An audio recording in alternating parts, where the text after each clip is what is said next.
Good evening, and I'm back again, this time with a very different subject.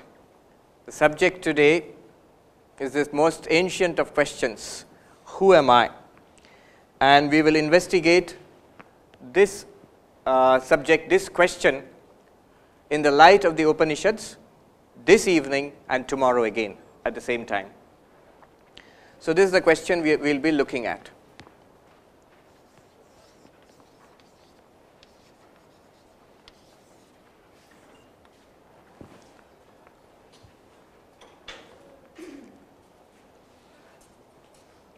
Vedanta is basically the teachings of the Upanishads. Vedanta nama Upanishad pramanam. The definition of Vedanta is the philosophy based on the teachings of the Upanishads is Vedanta. I think most of you are familiar to some extent with Vedanta and the Upanishads. The Upanishads present the highest philosophical teachings of the Vedas.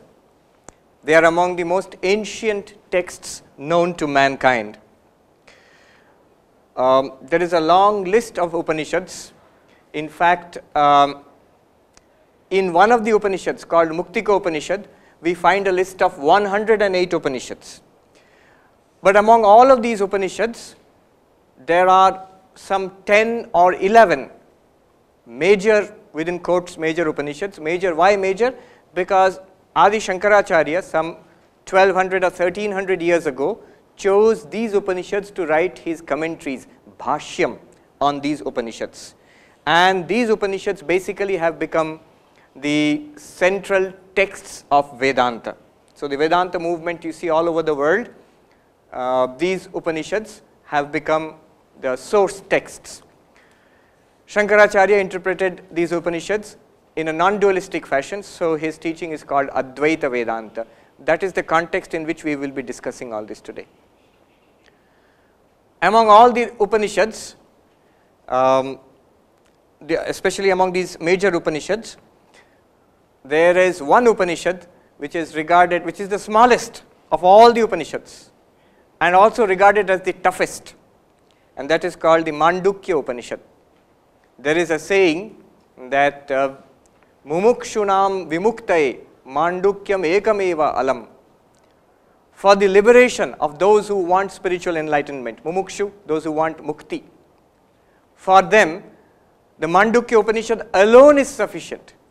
So if you read this Upanishad and you are lucky enough to understand what it means and realize what it means as a living reality in your own life, you are free. You don't need anything else. So for liberation, the Mandukya itself is sufficient for those who want liberation, for those who want moksha or spiritual enlightenment. It is the smallest Upanishad.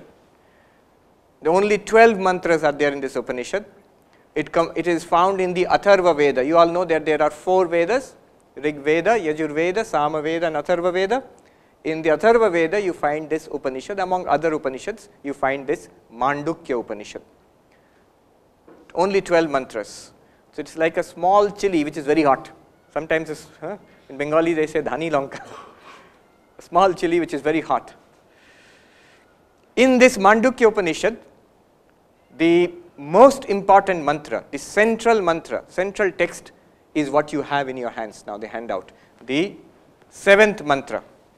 The 7th mantra of the Mandukya Upanishad. This is in fact the core mantra of the entire Upanishad, of these 12 mantras. And this gives a direct answer, the highest possible answer that you can find in our scriptures, in Vedanta. And I have not found any more sophisticated, more profound answer in any of the literatures of the world religions or philosophies which I have come across at least. At least I have not found myself, nor has anybody reported anything more profound than this. So when I was given an opportunity to talk to you, I decided, what the heck? Let me go for the toughest text. Let's see what happens. We'll take it up as a challenge. Normally we don't use this in a general gathering. It's usually reserved for those who have studied Vedanta for a long time, and only then you take up this one. But pay attention, and I think we'll all derive a great deal of benefit from today's lecture and tomorrow's also. Tomorrow I'll go further, a little deeper into this text. The Mandukya Upanishad was commented upon by Gaudapada Acharya. Gaudapada Acharya is the guru of Shankaracharya's guru. So Gaudapada Acharya's disciple was Govindapada, and Govindapada's disciple was Shankaracharya, Adi Shankaracharya.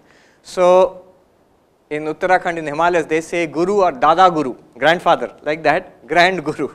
So Shankara's guru's guru was Gaudapada Acharya, and he wrote verses on the Mandukya Upanishad. These verses are called Mandukya Karika. So nowadays when you look at the Mandukya Upanishad, you usually find them in a book called Mandukya Karika. It includes the Mandukya Upanishad plus Gaudapada Acharya's commentary on the Mandukya Upanishad in the form of verses called Karika, plus Shankaracharya's commentary in prose, in Sanskrit prose, on the original Upanishad as well as the Karikas of Gaudapada Acharya. So this is the book, Mandukya Karika. It has 4 chapters. The first chapter incorporates the Mandukya Upanishad, the original text, as well as certain commentaries given by Gaudapada Acharya. And this mantra is found in the first chapter, in the Upanishad itself. It's the 7th mantra. We will come back to this at the end of the talk. When I learned communication long way back before I joined the order, my communication teacher told me, you should start all talks with a story. So I'll start this talk with a story. About 10 years ago, in the Himalayas, in the high Himalayas in Gangotri, I was staying there for about a month, just like a traditional monk, no ashrama, no school, college, Ramakrishna Mission, nothing, just staying in a log cabin, begging for my food in the Anna Kshetra, and meditating and studying. And staying in the log cabin means not like this. There's no electricity, no furniture, nothing, just rajai, kambal. On the ground there is a blanket, and 2 or 3 blankets you can put on yourself. And it's so dark in there at this time because you cannot go out. It's very cold and dark outside. Nowadays they have electricity, but nowadays they even have mobile phones. They have put up a tower nearby, so you can signal there. I saw that happening, by the way. Anyhow, at that time it was so dark. At this time in the cabin it would be so dark that if I wave my eyes to wave my hands before my eyes, and I could not make out whether my eyes are open or closed. You cannot see anything. Only sometimes you can see sparks jumping out of your woolen clothes in static electricity from the kambal to your sweater. But anyway, so that was the situation. One day after Bhiksha, I was taking a walk with some of the monks there with whom I had made friends. And this monk, he told me a story. So you can see the setting in the Himalayan through the forest tracks. There are deodar trees are there, pine trees also, and you go through that. You're taking a walk around 4:30 or 5. Dinner is at 4 o'clock, so because afterwards it's too dark afterwards. And this monk told me a story. The story goes like this: Raja Janak Raja. One day he was asleep, very peacefully sleeping. And suddenly the sentry came running and said, I'll use a mixture of Hindi and English, but I'll translate into English also, because the story was told to me in Hindi. Maharaj ji, uthiye, get up, what happened? The enemy has attacked, we must fight a war. So Janak Raja immediately got up, summoned his generals and his soldiers, and he went off to battle, put on his armor and sword and everything, took his sword and everything, and went off to battle. And there was a fierce battle in which Janak Raja was defeated. He was wounded, he was captured by the enemy, dragged before the enemy king, and the enemy king said, Tumhara rajya ab hamara rajya hai. I have captured your kingdom. Now I will not kill you because you are a king, I will exile you. You get out of this kingdom, it's mine now. What could poor Janak Raja do? He was tired and exhausted and bleeding and depressed. Somehow he started walking, and people in what was his own capital earlier, they refused to give him water or food because they were afraid. They said, the new king is very cruel. If they know we have helped you, he will punish us. After walking for 2 days, he came to the border of his kingdom. Then he crossed the border to the next kingdom, and he found food was being served to poor people, beggars. So there was a long line, and I think they were serving rice or khichdi or something, and a big handa was there. So he joined that line, and as he advanced in the queue, when he came up to the place where it was being served, at that time it was finished, no more food, and he could not take it anymore. You know, he was feeling terribly depressed and tired and exhausted and in pain, and that person who was giving food, he said, just this starch which is lying at the bottom of the handa, that is there, I'll give it to you if you want it. He said, okay, give me that. And he gave him a bowl, filled that starch in there and gave it to him. Before he could lift it, trembling to his lips, a kite, cheel, was circling up there. It dived and hit that bowl, knocked it out of his hands, and that bowl went rolling in the dust, and whatever was there was spilled in the dust, and Janak Raja could not take it anymore. You know, he was so overcome with misery and sadness, he fell down on the ground. Ha ha kar karte hue, as he said, the sadhu, ha ha kar karte hue. Ha ha kar in Sanskrit, ha kar, Hindi ha kar, not English ha ha. So just it means just the opposite. And when he was crying, alas, suddenly he heard a voice, Maharaj ji, kya hua? What happened? Sir? And he woke up, his chest pounding, covered in sweat, sitting on the bed. And the sentry has come, Maharaj, you shouted, what happened? So it was a dream, the whole thing was a dream, a nightmare, nothing has happened. But because Janak Raja was very, he had a very analytical mind, so he looked up and he said, wo sach ya ye sach? Is that true or is this true? Is the dream true or is this waking world, is it true? Wo sach ya ye sach? Sentry was taken aback, what is this? He called the minister, sir, what is wrong? Wo sach ya ye sach? They called the queen thought, this old man, what has happened to you? His wife came, what happened to you? Wo sach ya ye sach? There's only one thing he's saying, wo sach ya ye sach? Nobody could understand this. Next day in the morning, in the marketplace, it's already problems. People are talking in hush hush, and Ashtavakra Muni, the great Jnani, he is walking, he has come to the city, and he heard this is what is happening. Now he was a Jnani, so he knew what has happened. He decided, I will go and visit Janak Raja, and he went to the court, and he asked Janak Raja, kaise hain Maharaj ji, how are you? And Raja said, wo sach hai, ye sach. That's what he's doing all day, sitting in the court, surrounded by the queen and the ministers and the army and the generals and everything. And I'm sort of imagining, this is not part of the story, but I'm imagining, the officers coming with files, please sign, wo sach ya ye sach.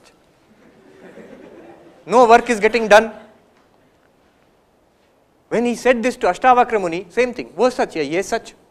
Now Ashtavakra Muni knows what he's referring to. So he said, Janak Raja, when you were rolling in the dust, bleeding, tired, defeated, depressed, crying on that ground, what he is referring to only Janak Raja knows and he knows, nobody else understands what is this defeat and all this. At that time, was all this there? Your power, your wealth, your queen, your generals, your minister, all these things were there or not? Janak Raja said, no, none of this was there, only defeat and depression and sadness and misery. And now you are sitting here in the court, surrounded by your courtiers and all this power and wealth. That defeat, that depression, those wounds, that terrible situation, is it here? The king said, no, it's not here. Na, yahan to nahi hai wo. Then Ashtavakra Muni said, to Raja, na ye sach, na wo sach. Neither this is true, nor that is true. This was not there in that terrible dream. And today you are in this situation, you are calling it a dream, that is not here. Then Janak Raja was shocked. The next question which would come to all of us, he's saying, to kuch bhi sach nahi, is it nothing true then? Then the Muni said, jab wo aap wahan par the, on that battlefield, on that place where you were rolling in the dust, defeated, crying, were you there or not? Tab wahan aap the ya nahi? Did you see that or not? Yes, I was there. I saw that. That may be false, but I have experienced it. It may be false. I woke up and I say it is false, but I have experienced it. Or idhar up, where you are now sitting in the court, idhar bhi aap hai ki nahi? Are you sitting here and experiencing this or not? He says, yes, I am experiencing it. To Raja, na ye sach, na wo sach, but tum hi sach. Neither that is true, nor this is true, but you the witness of both situations. You alone are the truth. This is a story. The rest of the lecture, we are going to struggle with this concept and try to understand what is the meaning of this story. The meaning of this story and the meaning of this mantra are exactly the same, but we will see. We will try to understand it. At least intellectually, let's get a grasp on what they are saying. Whether you will be convinced or not, that comes later. But understanding comes first. What he is saying is, I, who am I? The ego. You can put it this way. It's a jumbo duster. Okay.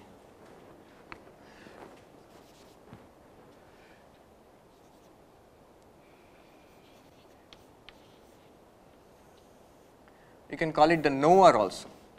Knower. Is it visible or it's too small? Too small. Okay, I'll write a little large. Now you have the waker. Janak Raja, when he was awake, you all of us, we are the waker now. We are in the waking state, hopefully. Some may be drifting off. And this waker, what does he or she, what does he experience? The world, the waking world.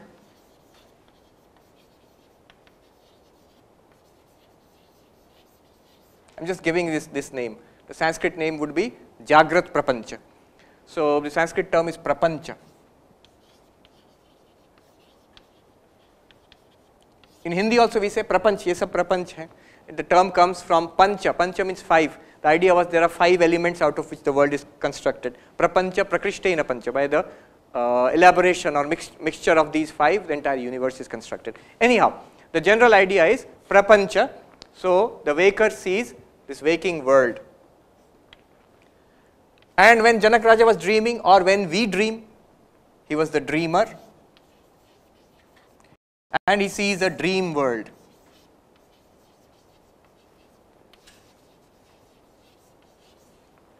And there is another state which we all go through, where we are neither awake nor dreaming, absolutely in deep sleep. No dreams are there. Even modern science accepts it. Neuroscience also says that's dreamless sleep. One is REM sleep, you could talk about rapid eye movement sleep, another one is dreamless sleep.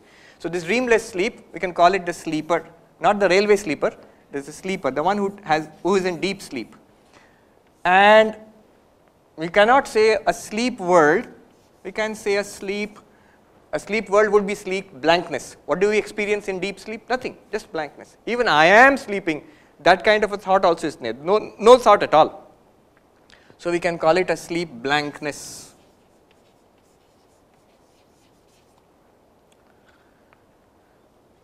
What this Upanishad tells you is that you are not the waker, you are not the dreamer, you are not the sleeper. What you are, the real you, is the fourth state, which is called Turiyam or Turiya. Now don't be scared about this term. Turiya simply means number 4. That's all. Turiya means 4. Chaturtham. The mantra here does not use the word Turiyam. That word was introduced later by Gaudapada Acharya in his commentaries. But the word mantra uses the word, if you will notice, Chaturtham, 4th. And Turiyam. This is all that the mantra is trying to tell you. All that Ashtavakra Muni was trying to tell Janak Raja. That what you saw, the defeated Janak Raja, in the world where he was defeated, he was expelled from his kingdom, he was suffering in the neighborhood kingdom and lying on the ground, and all the circumstances of that world, the dream world, and he who was dreaming there, both are not real. But there is a 4th one who was watching that. Right now, you are the waker, I am the waker. This is not our real nature, but there is a 4th one who is watching this waker and the waking state, illumining both. And similarly in dream state. This is the basic idea. I will explain it with the help of an example. What is the reality? The reality or the real you, answer to this question is, who am I? According to this mantra is, you are this Turiya, the fourth. It's like roll number 1, roll number 2, roll number 3 and roll number 4. The Upanishad begins with this statement, Soyam Atma Chatushpat. Who am I? You have 4 aspects. You have 4 aspects. The Upanishad begins in the first mantra. The 4 aspects are these 4. Among these 4 aspects, 3 are false, 1 alone is real. 3 are false, 1 alone is real. Now the interesting thing is, the Upanishad says this is real, this is who you are, the answer to the question, who am I? But we are not aware of anything like this. If you talk about the waker and the waking world, we are aware of that. This is what we know, what we are right now experiencing. You are the waker, Mr. or Mrs. so-and-so, or Miss so-and-so, or Swami so-and-so, experiencing this classroom. This is the waker experiencing a waking world. This is what this is. And when tonight I'll go and sleep and dream, I have certain experiences. I will be in that dream also. Then I am the dreamer, I am experiencing a dream world.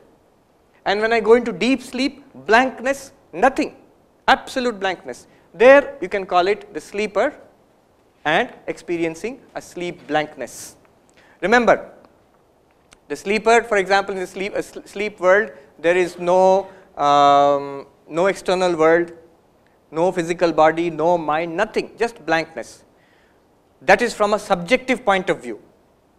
Be careful, this is your own experience. This is not an objective experience. For example, I remember once Swami was talking about it, and he is saying in the deep sleep, which is called the Sushupti. In deep sleep, there is no experience of the world, there is no body, no mind, only a blankness. Then somebody in the audience asked, what do you mean there is no body and mind? In the mosquito net, under that we can see the fellow is sleeping, 80 or 90 kilos, nicely snoring. How come there is no body, you are saying? From objectively, from your point of view, but you look at it from the person's point of view, who is asking this question, who am I? From his own experience, your own experience, in the deep sleep, daily we experience this. That no experience of world, no experience of body, no experience of mind also. Even the thought, I am sleeping, that's not there. If you say, I am sleeping, then you are not sleeping. And it's not deep sleep. So that state we all experience. And apart from it, they talk about a Turiya, or Turiyam, whichever. The fourth. How ought we to understand this? These 3 we can understand, but this one is not very clear. What is this one? Let's look at it this way. Suppose we have an ornament made, say, a bracelet or a bangle and necklace and a ring. Somebody tells you, these are all golden ornaments. Somebody tells you, these are just names and forms. The reality is the gold. The reality is the gold. It's a golden bangle, golden necklace or golden ring, but the reality is not the bangle, necklace or ring. The real substance is gold. And there's an interesting story about this. One Sethji, whose business was not going well, he went to take some loan, girvi rakhna. So he took his Ganesha and put it in the pawn shop and he said, you give me some loan. And the jeweler, he weighed it and he said, Ganesh ji ka kya rate doge? This is the rate. This is the rate at which I will purchase the Ganesh statue, or I'll give so much money for that. And Ganesh's Vahan is there, the mouse, the chuha. And the jeweler also weighed that and gave the same rate. Sethji was furious. Kya karte hain aap? Ganesh ji ka jo rate, chuha ka bhi wahi rate? How is it possible? Then the jeweler said, अरे साहब आपके लिए तो गणेश है और चूहा है, हमारे लिए तो सोना ही है. I see it as gold. So I am weighing the gold and giving you the rate of that. So the gold is the reality, the substance. Now if somebody tells you, a person who does not understand what gold is, tells that person that it's not a bangle, necklace and ring are just the names and the forms and the functions, Bangle is something you put here and it's called a bangle. Necklace is something you put here, it's called a necklace. Ring is something you put in your fingers, it's called a ring. But the substance, the reality of all of them is gold only. Now, suppose a person does not understand what gold is. His idea will be that there is something, some reality called gold apart from all of this. If he throws away all of this and starts searching for gold, will he find it? No, he will not find it. There is no gold apart from these. But if he thinks this is gold, what will happen? The moment somebody comes and melts the bangle down and makes a necklace out of it, he thinks the bangle itself is the gold. When that goes away and is melted down, what will he think? Gold is gone. Gold is gone. He does not understand the new form which has come, necklace, is the same gold. It's the same gold in another new form with a new name and a new function. When that necklace is also melted and put into a ring, it is the same gold with a new name, with a new form and a new function. But the physical reality is the same. Similarly, the idea here is the waker and the dreamer and the sleeper. The reality is that you are the witness of all three states, and you are in and through these states. The idea is that there is no fourth separate reality called Turiya. It is the same reality which is now being called a waker in the waking state. It is the same person, same reality, same consciousness which will be called a dreamer in the dream state. It is the same reality which will be called the sleeper in the sleep state. What is the difference between these states?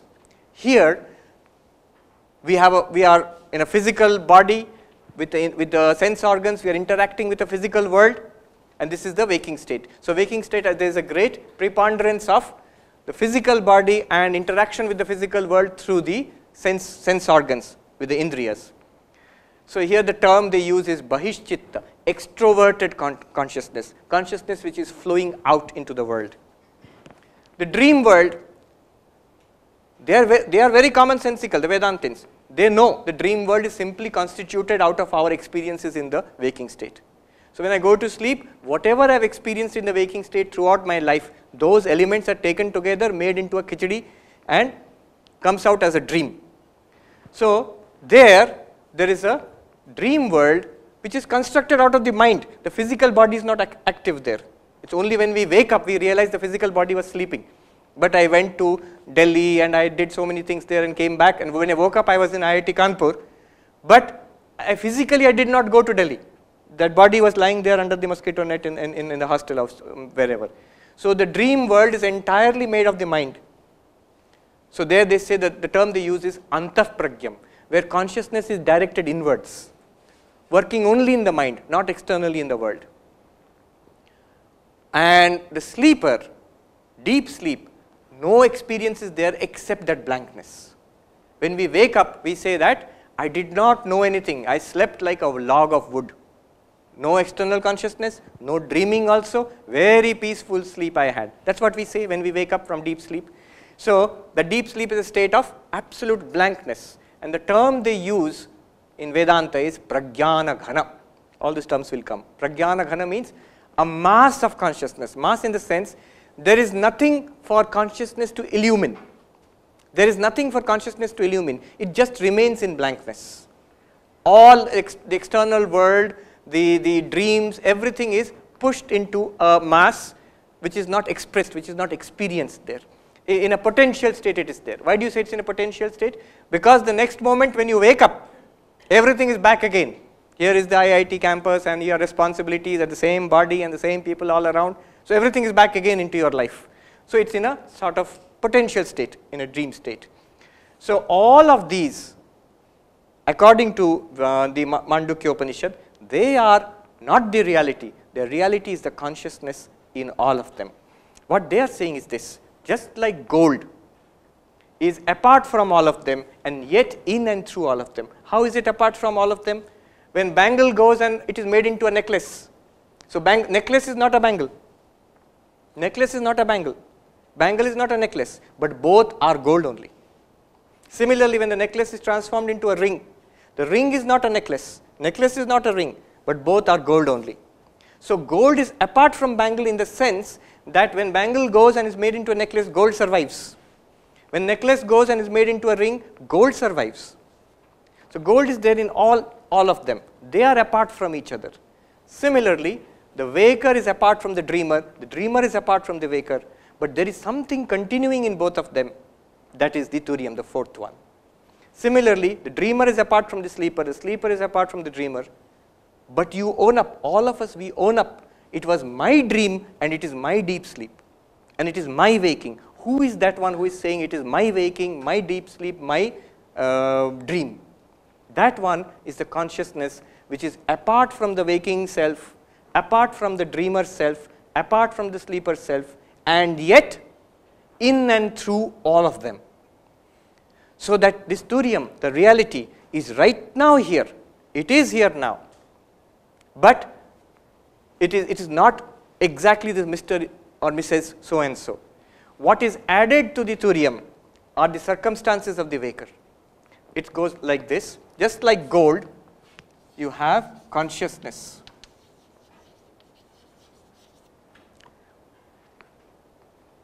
Just see, you are aware of this class now. Before this class was not there, something else was there in your life. Now this class is going on. After some time, this class will be over. Something else will come. You maybe will go back to your hostel or your house. So a new circumstance will come. In all cases, what happened before, what is happening now, what will happen later, you are the consciousness watching all of them. The circumstances are coming and going. Look at your own body. You see yourself as a young person or a middle-aged or an old person. Remember, the same consciousness was watching when you were a 10-year-old kid, when you were 20 years old, what you are now, and it is the same consciousness which will be watching when you are much older. So the body is changing continuously. The consciousness which watches the same. How can you say it is the same? Because it's our experience. We own up to it. I was the one in the 10-year-old's body. I am the one in the teenager's body. I am the one in this middle-aged body. So who is this continuous I? Because the body is changing. Body is continuously changing. Similarly, the mind is also changing. Imagine your mind when you are in, say, class 10. You're sitting for your class 10 examination. Why I'm saying class 10? Because everybody remembers the class 10 board exams. And the first big board exams which you had to face. So imagine your mind at that time, what you knew, what you did not know, what you liked, what you did not like, what you wanted. And just imagine, compare it with your mind now. You know so many things more. Your likes and dislikes have changed. What you want in life has changed. So the mind is also continuously changing. But there is the same consciousness which was watching the mind of that class 10 student is also right here watching the mind of this IIT student now. So mind is a series of changes. Consciousness is not changing. Similarly, every day when we go from waking to dream to deep sleep, when we go from waking to dream to deep sleep, the consciousness is the same. See, the world has changed. The waking world disappears and the dream world comes. A dream body comes. Remember, the body which you have in the dream is different from the body of the waking world. Why? Because the waking world body is lying on the bed. But in the dream body, you are doing so many things. It's a false body, no doubt. But your experience is that you have a body there in that world. So, consciousness is apart from the waking world and the waking body. Consciousness is apart from the dream world and the dream body. And consciousness is apart from the deep sleep blankness. It is in and through all of them. The states are coming and going, and the ego associated with each state is coming and going, but the consciousness is illumining all of them. The correct way to show this diagram would be, the fourth one is not here, but the fourth one is here, turiyam or turiya.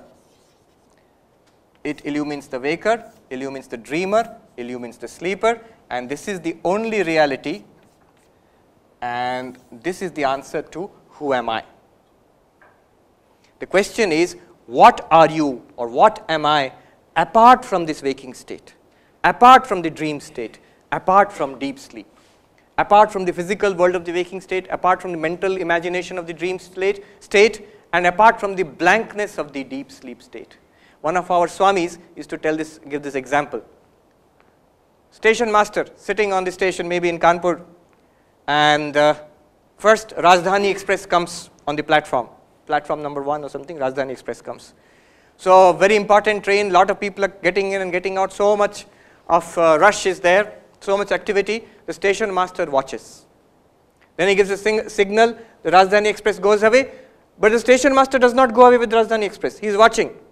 Then another train comes, maybe a goods train, no activity, smoky, not many people, and very few people, 1 or 2 people may be there. It comes and stops for some time, station master is watching. He gives the signal, the goods train goes away. But the station master has not gone with the goods train. He is on the platform watching. Next, what happens? No train is there. It's a blank platform. The blankness is there. The station master is watching the blankness. Now, this is exactly what is happening. You, the pure consciousness, you watch the arrival of the waking state, just like Rajdhani Express. So many hopes and aspirations and success and failure and problems, all of it comes with the body and with the world, and you are watching. Only thing is, you get identified with the mind in the waking state and say, I am Mr. So and so and this is my reality. These are my problems, these are my hopes, success and failure, these are my goals. After some time that disappears. You, like the station master, this one, you are watching, dream world comes with a dream body, with dream, nice dreams and nightmares and all and so forth. You become identified with the dream body and dream mind, and you go through these dream experiences. Then that also goes away, blank platform. You are the consciousness watching the blank platform. And again the waking state comes, Rajdhani Express comes again. But you are apart from all of them.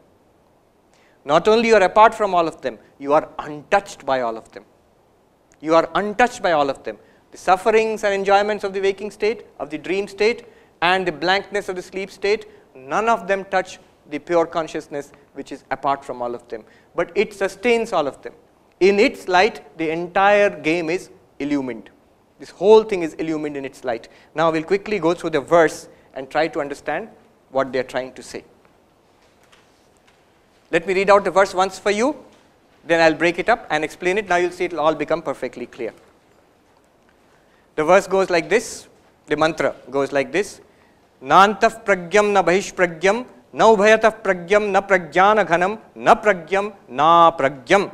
Adrishyam avyavaharyam agrahyam alakshanam achintyam avyapadeshyam ekatma pratyasaram prapanchopashamam shantam shivam advaitam chaturtham manyante sa atma savignyayah. What does it mean? Let me take you through this. There are 3 parts here. The first 2 parts, first part, it denies that you are the waker. He says that you are not this waking person you imagine yourself to be now. You are not the dreamer. You are not the sleeper also. That's the first part. The second part of it will deny you are not this turiam, the reality, real you. You are apart from this waking world. You are not this physical body of the world or anything to do with this world. You are apart from the dream world. And you are apart from the blankness of the sleep world. The third part will tell you that you are in and through, just like gold is through all this. The third part will tell you, you are the consciousness which is watching all this panorama, this game of the Jagrat, Swapna and Sushupti. Okay, let me read it out. First, na anta pragyam.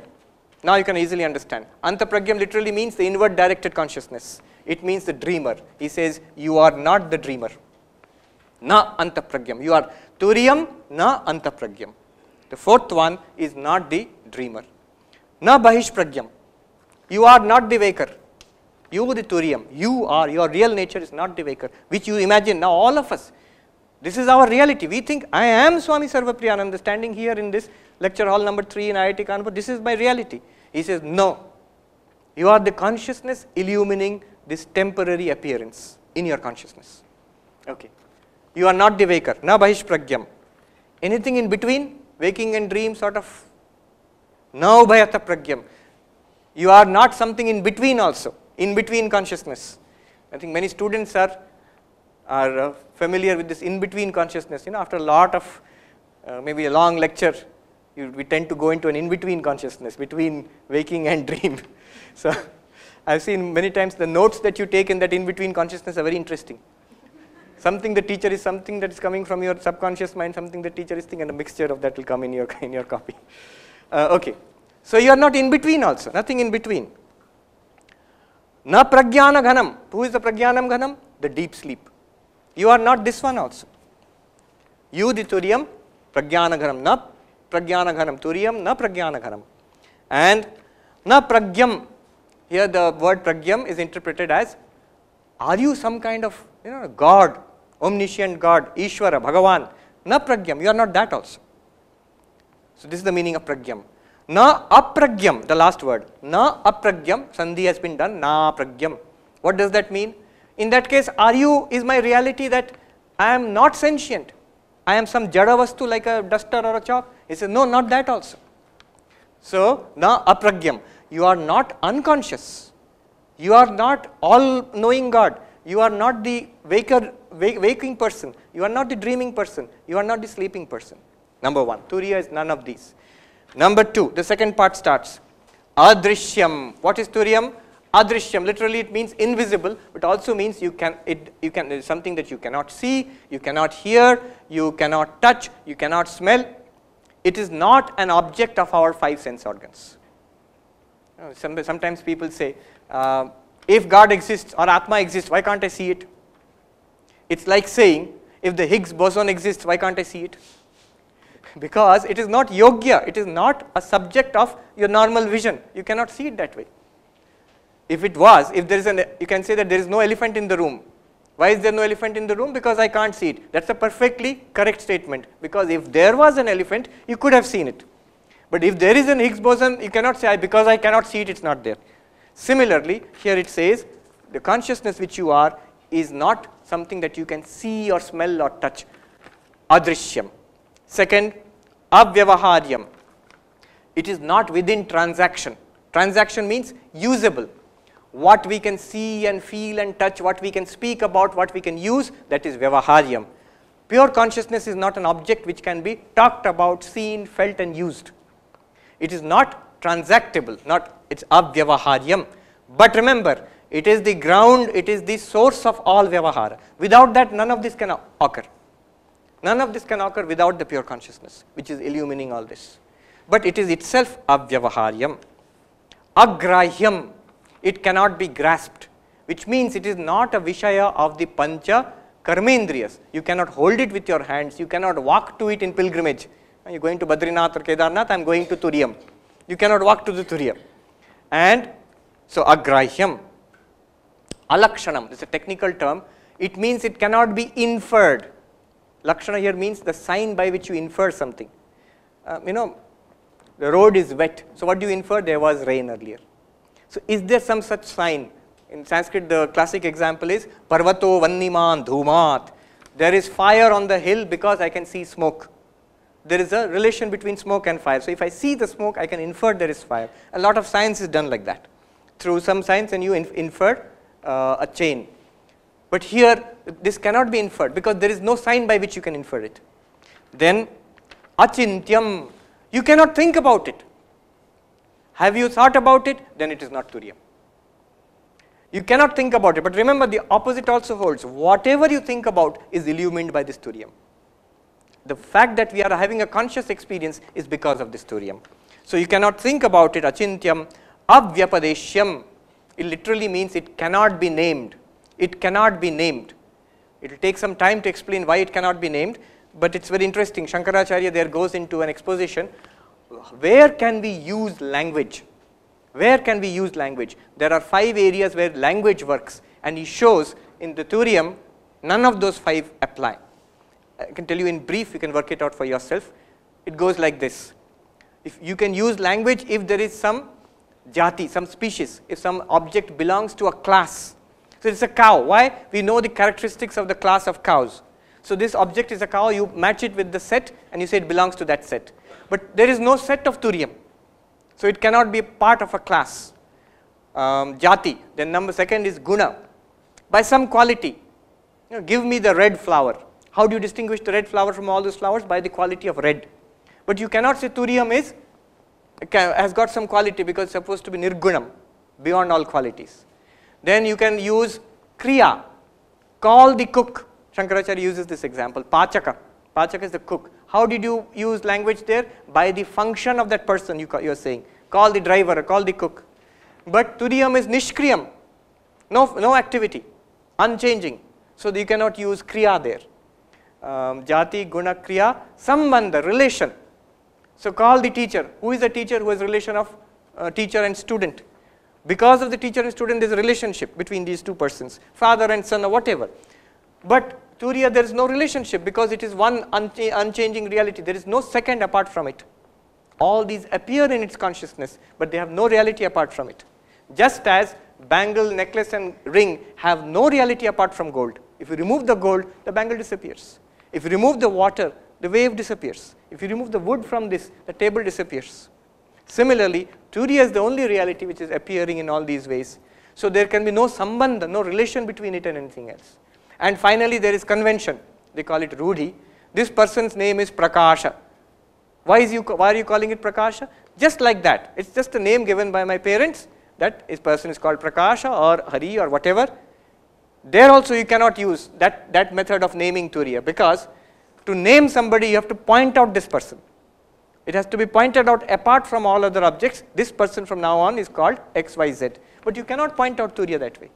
So language cannot operate in the case of Turiyam. And so Abhyapadeshyam.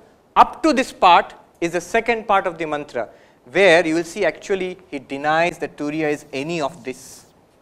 The entire physical world, the entire dream world and the blankness of deep sleep, all of them are denied here actually. You cannot see it, you cannot touch it, you cannot infer it, you cannot think about it, you cannot speak about it. So all of this is denied. None of this is Turiyam.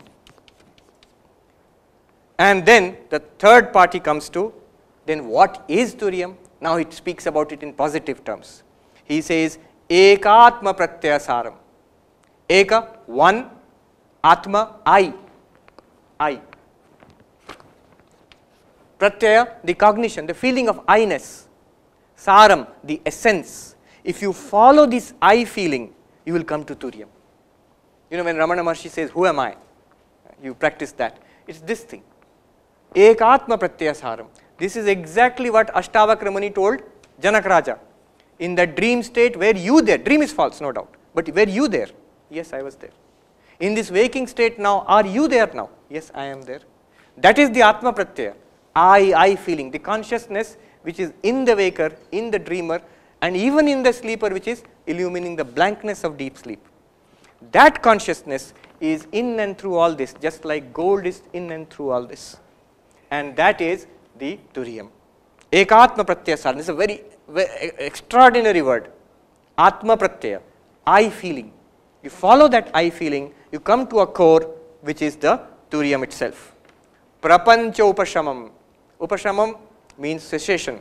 Prapancha is, these are Prapancha. Jagrat Prapancha, Swapna Prapancha, Sushupti, you cannot call it Prapancha, but anyway. Prapancha Upashamam. What is the Turiyam? Where it is completely untouched by the trouble and the sorrows and the limitations of these three Prapanchas.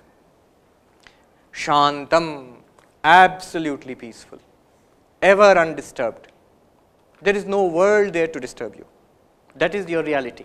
And Shivam, Shivam here means Ananda Swarupam. It is full of joy. Advaitam, non-dual. Non-dual why? Because there is nothing apart from Turiya. Just as gold is Advaitam with respect to bangle, necklace and ring. Ring is apart from necklace, necklace is apart from bangle. But none of them are apart from gold. In fact, in all of them, what is the only reality? Gold. Why do you say it is the only reality? Because if you remove the gold, they will disappear. So with respect to these three, gold is Advaitam, non-dual. There is nothing apart from gold in this. Similarly, with respect to our universe, three universes, waking universe, dream universe and the darkness of deep sleep. With respect to them, Turiyam is Advaitam. They are not apart from you, the Turiyam. In fact, in that sense, it's a tremendous statement. If this is not apart from you, the Turiyam, in that case, this waker is you, the Turiyam, and this entire waking world is actually you, the Turiyam. In that sense, you are the world. You can actually, the Advaitin declares, I am the world. Atme Vedam Sarvam. I am everything. I feel oneness with everything. Just like in the dream world, you were there, many people were there, non-living things were there in your dream. But when you wake up, what do you say? It was entirely constructed from my own mind. That means whatever you saw in the dream was you, actually you. You are one with everything in the dream. You means the waker. You are one with everything in your dream. When you were dreaming, everything was generated from you. So you are one with everything. In the same way, in the waking world also, everything is generated from the Turiya or projected in the Turiya. So we are all one with all that we experience in that sense. So Advaitam. Last part you can easily understand now. Chaturtham manyante. People think it is the fourth, roll number 4 here. They say manyante. Foolish people think there is something fourth, some gold apart from bangle, necklace and ring, some gold is there. But there is no Atma apart from these three. You have to look there itself. So the fourth one is not here. The fourth one is here, which is shining through these three. You have to examine the experiences in the waking state, in the dream state, and the sleeping state, and for that you have to do it in the waking state. To examine the experiences of dream or sleep, you don't have to go into dream and sleep. You don't have to start sleeping. You have to look back upon those experiences and see what was common all through. What was common all through. It is not a fourth apart from all this. That's why he says Chaturtham manyante. Chaturtham literally means Turiya. People think it is a fourth reality, but actually it is the only reality, because 1, 2, 3 are actually false. These three are not real. They are appearances. Their reality is fourth. There are not 4 things here.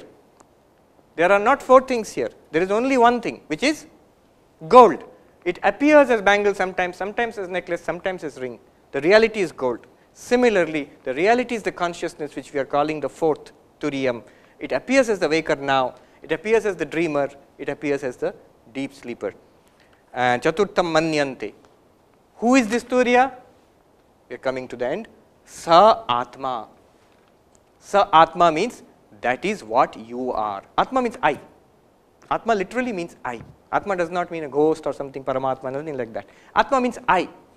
Sa Atma. That fourth one is the answer to this question, which we started with. Who am I? Who am I? This fourth one. Turiyam. Sa Atma. Now what do you do after all this? Sa Vijñeyaha. That has to be realized. Not only listening about it in a class or reading about it in a book, but making it a living reality. One interesting thing, Swami Vivekananda says, I will end with this. Swami Vivekananda says, he who runs away from the world to meditate and die in a Himalayan cave, searching for God, he has missed the way. He who plunges headlong into the luxuries of the world, he wants to enjoy the world, he too has missed the way. Then what is the way? Then what is the way? The way is to deify the world, to spiritualize your everyday life. That's what Swami Vivekananda says. Now with this background, you can actually understand what he means. It is the pure consciousness which you are appearing as the waker now. But it is the same thing which in all beings. And it is the same thing which appears as the non-living world. And therefore, it is the same spiritual reality which I am, which you all are, which all this is. In that sense, we are one with the world. That is spiritualization of the world. When Upanishad says, Ishavasyam idam sarvam, you see God in all beings. This is how you see. This is the most profound and very sophisticated way of looking at it, which you find in the Mandukya Upanishad. And therefore, if anybody, Swami Vivekananda says, if you leave all this and search for Turiya elsewhere, it is like throwing away the bangle, necklace and ring and searching for gold. You miss the way. If you grasp hold of this waking world, this alone is real and I am this one, then you are in trouble, because this one will slowly become old and sick and die. This waking world is continuously changing. Sir, why do we consider light better than dark? Or similar case? I might not be myself clear because Yeah. I don't have that much insight in it. But I still have that feeling that we consider some things as good. Yeah. Why so? Why are the others bad? Yeah. See, there is certain predisposition within us. Light better than darkness, if you say, we always experience ourselves as conscious beings. Isn't it so? Very word experience. Experience itself includes, it's almost tautological, it's almost circular to say that we experience ourselves as consciousness, because experience includes the fact that there must be consciousness, otherwise how will you experience? So, our very nature is to be conscious. You have never been unconscious, you have never had an experience of unconsciousness. When you come out of, suppose you were unconscious, you come out of it, then you think back and you say, at that time I was unconscious. But in unconsciousness you don't experience anything, blankness. So you always experience your own self as consciousness, as a conscious being. Now just extend it, light is very much like consciousness. Physical light, of course, is a good example for consciousness. Why? It illumines. And we are, just the opposite is darkness, which is an absence of light. So in that sense we like light because it's very much according to our nature. Another thing is, we always search for happiness. We always search for happiness. We try to avoid unhappiness. Therefore, certain things which make us happy, we say they are good. With certain things which make us unhappy, we say they are bad. Although the things in themselves may be quite neutral, they may not be good or bad as such. But the effect they are having on us is happiness and unhappiness. Now, the whole idea here is, the self which I have discovered here is beyond this happiness and unhappiness. The happiness and unhappiness are all within this waking world and the dream world. Okay. Question? Yeah, there's a question there. I have two questions. Yeah. One is that here they have used Nanta Prajna, Bahish Prajna. Bahish Prajna. It actually should be Bahish Pragyam, and the spelling mistake is there, yeah. So they have used in Napumsakalingam. Yeah. Suddenly they will change it to Pullingam in last. Yeah. Why is that Actually, it is difficult to say. They will simply pass it off as Ashva Prayoga. Ashva Prayoga means, Ashva means comes from the Rishi. So you don't hold the Rishis to the rules of Sanskrit grammar. So you will find lot of times in Upanishads, in Kena Upanishad for example, you will find this usage, Te Vidanchakara. Te Vidanchakara, they knew. But you know Sanskrit grammar, you would say it should be Te Vidanchakruhu. They knew in plural. If Te is there, it should be plural. Vidanchakara is singular. Now the question is raised in Kena Upanishad, how come you are starting with plural and you end up, the verb is in singular? This is a basic Sanskrit problem. But there you cannot touch it, because the idea is the Shrutis. You should not use your grammar on the Shrutis, you just leave it as Ashva Prayoga. The translation would be roughly poetic license. Poetic license, just like you would not hold a poet to the rules of grammar. So here also you leave it, you just leave it like that. I have one more question. Yeah. Last bit is there that Sarvapriyananda. So who is that who has to know all these things? Because he doesn't have that any of the sambandha with any of the other things. True. So the knowing sambandha also who should have? Absolutely. This is a good question, and I will deal with it tomorrow in one of the karikas. I'll just give you one line answer. Gaudapada Acharya will take up this question, I think in the 17th or 18th karika, which will come in the second handout, which you will get tomorrow. And the answer he gives is, just now, quite apart from all this, we find ourselves ignorant. We do not know this. We are just reading about it. We don't feel that. But our reality now is that we feel, I am this one, this I don't know. I don't know myself as this. This ignorance I have. About what? About the Turiam. I have an ignorance about the Turiam, and because of this ignorance, I imagine that I am the waker. Now in this state, I am the one who has to realize myself as Turiam. When I realize myself as Turiam, I will realize that there was no waker or waking state separate from me.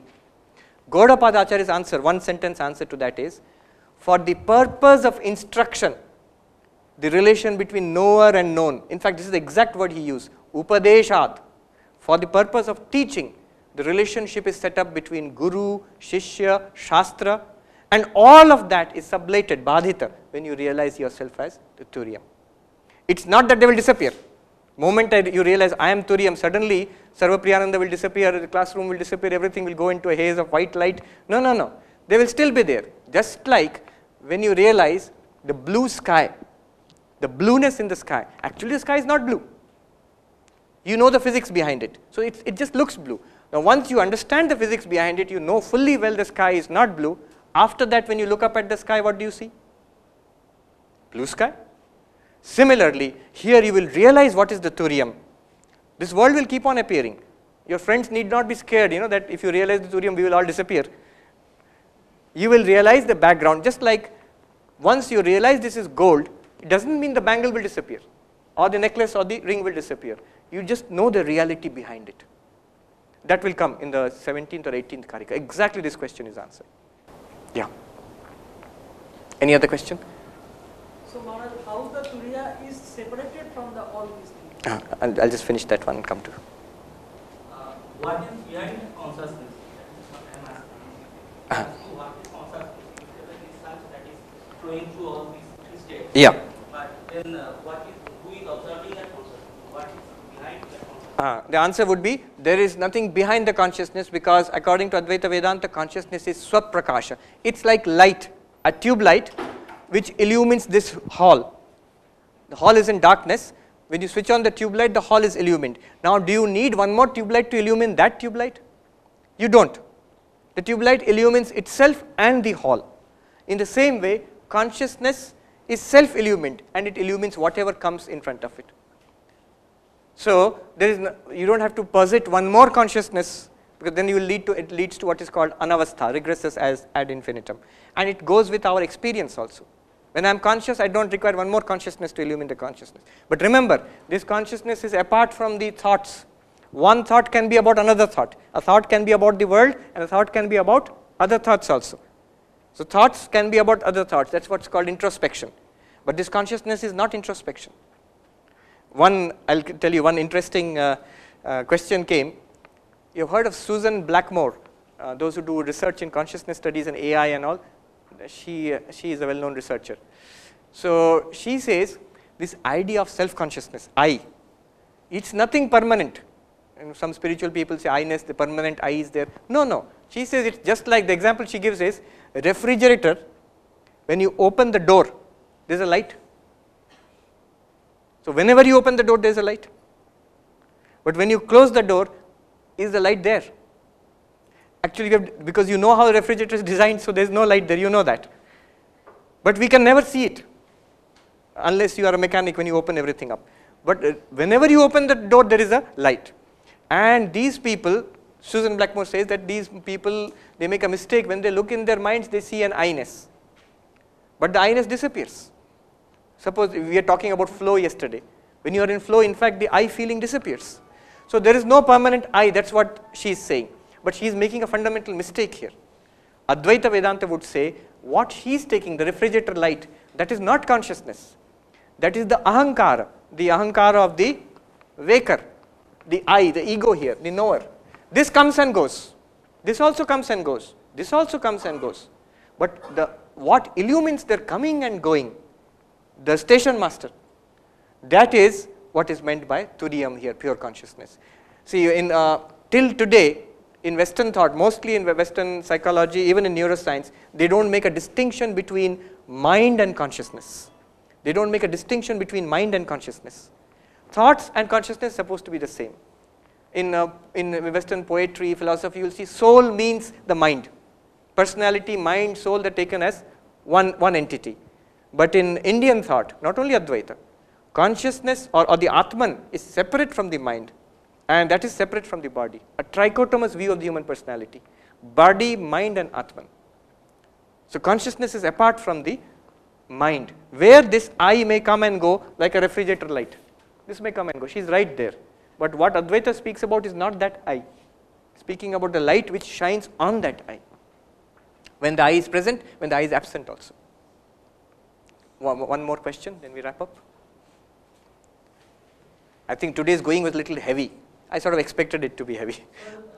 Okay, I'll take up your question. Yeah, go ahead. If I know that at the moment that I am not a waker, I am not a dreamer, I am not a sleeper, so I should be indifferent to all the emotions like happiness, sorrows or everything. Yes. I should just see emotions going in front of me. Yes. Right? Yes. So why should I feel sympathy to a poor, or why should I have a sympathy towards someone who needs my help? I should be different to it. True. Why shouldn't I kill him? Yeah, true. First of all, you wouldn't kill him also because you would be indifferent to your own emotions also, right? So now this is an interesting question, but the answer is also pretty straightforward. Now you see, there are two ways of looking at this. One is the turiya is apart from the waker and the waking world, right? First of all, why are we identified with all this? The reason given in Advaita is because we are ignorant of the turiya. We are not aware of it at all. We are not aware of it at all. We don't understand it. We may read about it, but we don't feel it. When we are ignorant of something, error comes. This is the fundamental thing. From ajnana, or let's use English, from ignorance comes error. Comes error. If I don't know that there is a rope, in the darkness, the rope is there, a semi-darkness, so what do I see? A snake. So I am ignorant of the rope and I make the error, I think it's a snake, right?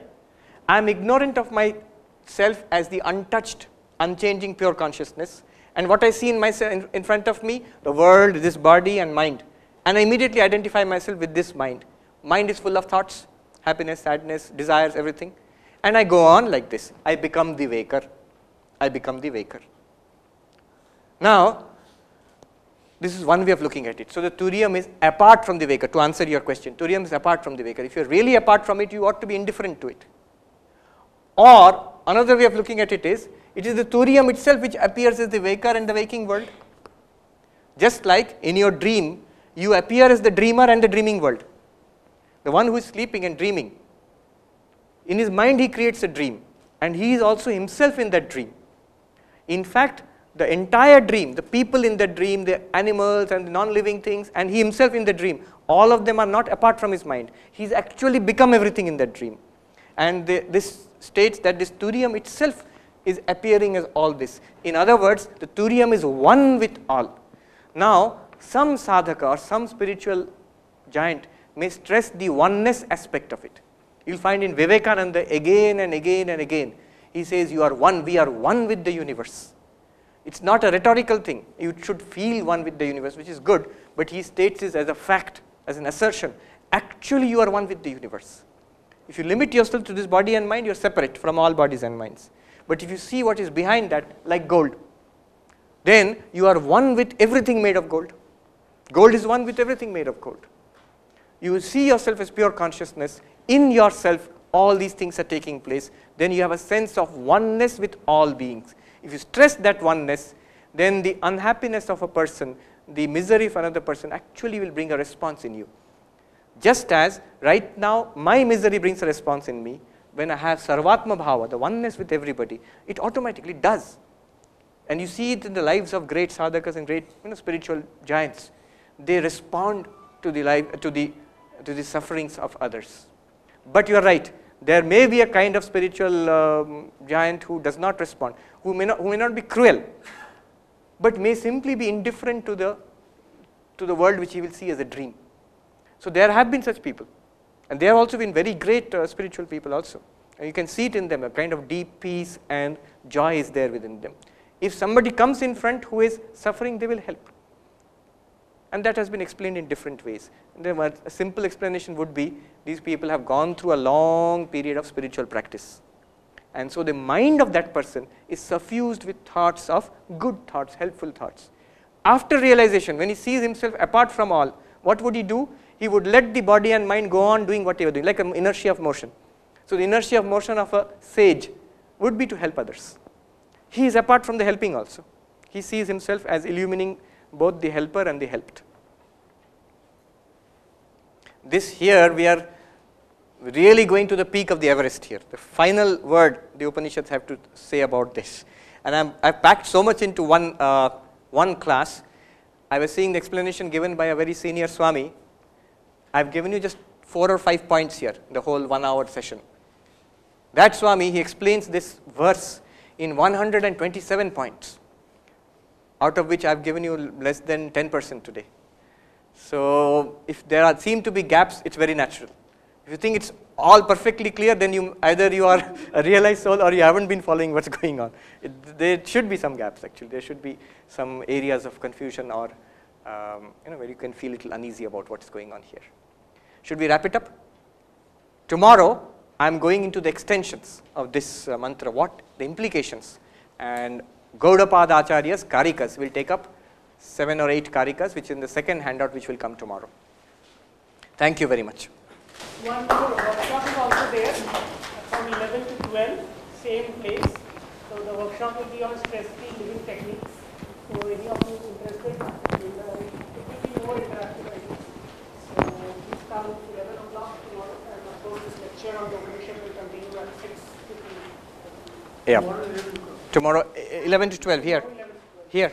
From Okay. tomorrow onward, there is a workshop on Sanskrit Pravesh at FP 470. Timings, 5 Timings, I think, 4:30. 4:30.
I hope this was useful to you.